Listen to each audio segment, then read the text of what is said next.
हम लोग का ये जो झारखंड सरकार 60-40 का नियोजन नीति जो निकाल रहा है, ये बहुत ही घटिया है और बहुत ही नीच नीति निकाल रहा है। झारखंडियों को इससे कोई फायदा नहीं होने वाला है। इससे साफ ये निकल रहा है कि ये झारखंड के युवाओं को ये कोई रोजगार नहीं बल्कि बाहरियों को ये न्योता दे रहे हैं। झारखंड के लिए इसमें कोई फायदा नहीं है। झारखंड सरकार को ये समझ लेना चाहिए कि ये नीति जो है ये बहुत ही गलत नीति निकाला है, बहुत ही घटिया नीति निकाला है। झारखंड सरकार होने के बावजूद जब वो झारखंड सरकार चुनने के समय वो बोल रहे थे कि हम ये जीतेंगे तो 1932 जो खतियान है उसके आधारित नियोजन नीति लागू करेंगे और झारखंड के युवाओं को रोजगार देंगे। कहाँ हुआ? जो अपने खुद बोलता है वो नहीं कर पाता तो वो कहाँ मुख्यमंत्री बने? मुख्यमंत्री नहीं, वो मूर्ख मंत्री है। बोलते थे ना कि हेमंत है तो हिम्मत है, तो अब लगता है हेमंत है तो दिमाग है। इस झारखंड को भीतरे खा गया है, लूट लिया है। हेमंत सरकार नहीं, वो एक चोर है। यहाँ के युवाओं को रोजगार नहीं दे पाता है। यहाँ के लोग पढ़ लिख करके ग्रेजुएशन करते हैं, MA BA करके वो बाहर जाते हैं काम करने के लिए।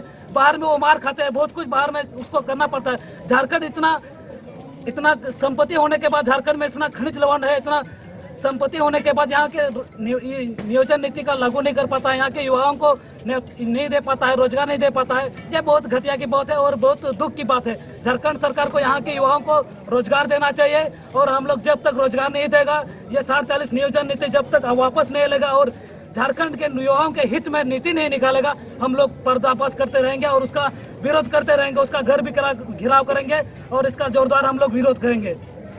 को वापस लिया जाए, 1932 खतियान पर आधारित नियोजन नीति को लागू किया जाए और झारखंड के युवाओं के लिए एक सही नीति निकाला जाए। 90% यहाँ के रोजगार मिलना चाहिए यहाँ के युवाओं को। अगर सरकार तो सारे विधायक का घर को भी हम लोग घेरेंगे, मुख्यमंत्री का घर को घेरेंगे और इससे बड़ा हम लोग आंदोलन करेंगे और बहुत तरह का कष्ट झेलना पड़ेगा। झारखंड सरकार को बहुत तरह का आंदोलन देखना पड़ेगा, सुनना पड़ेगा। हम लोगों की मांगे नहीं पूरी करती है तो इससे हम लोग बड़ा आंदोलन करेंगे, क्योंकि केवल ये SC ST और OBC की लड़ाई नहीं है, पूरा झारखंड वासियों की लड़ाई है। एक आदमी के, हर एक जो स्टूडेंट अभी पढ़ रहे हैं, छात्र यहाँ पर पढ़ रहे हैं, उन सबों की लड़ाई है। क्योंकि हम लोग को अपना हक और अधिकार चाहिए। अभी 10 साल से नौकरी का कोई वैकेंसी का कोई वैल्यू ही नहीं रहा, क्योंकि हम लोग उतना दिन से पढ़े हुए हैं ऐसे एज पार होते ही जा रहा है। हम लोग को नौकरी चाहिए। किसी तरह हम लोग को बेरोजगारी से रोजगारी सरकार देने का प्रयास करेंगे। अगर नहीं करती है तो उस पर हम लोग बड़ा कदम उठाने का प्रयास करेंगे।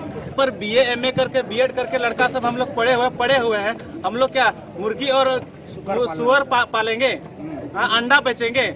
ये तो बहुत लाज शर्म की बात है कि सरकार ऐसी योजना हम लोग को दे रही है कि हम लोग अंडा बेचेंगे, सुअर पालेंगे, मुर्गी पालेंगे, बकरी पालेंगे। ये एकदम फालतू योजना है। ये सब गांव देहात में जो हम लोग का बेरोजगार युवा सब है, पढ़ा लिखा नहीं, वो लोगों को देना चाहिए। हम लोगों को पढ़ा लिखा युवाओं को अच्छे नौकरियां देना चाहिए, वैकेंसी अच्छी निकालनी चाहिए।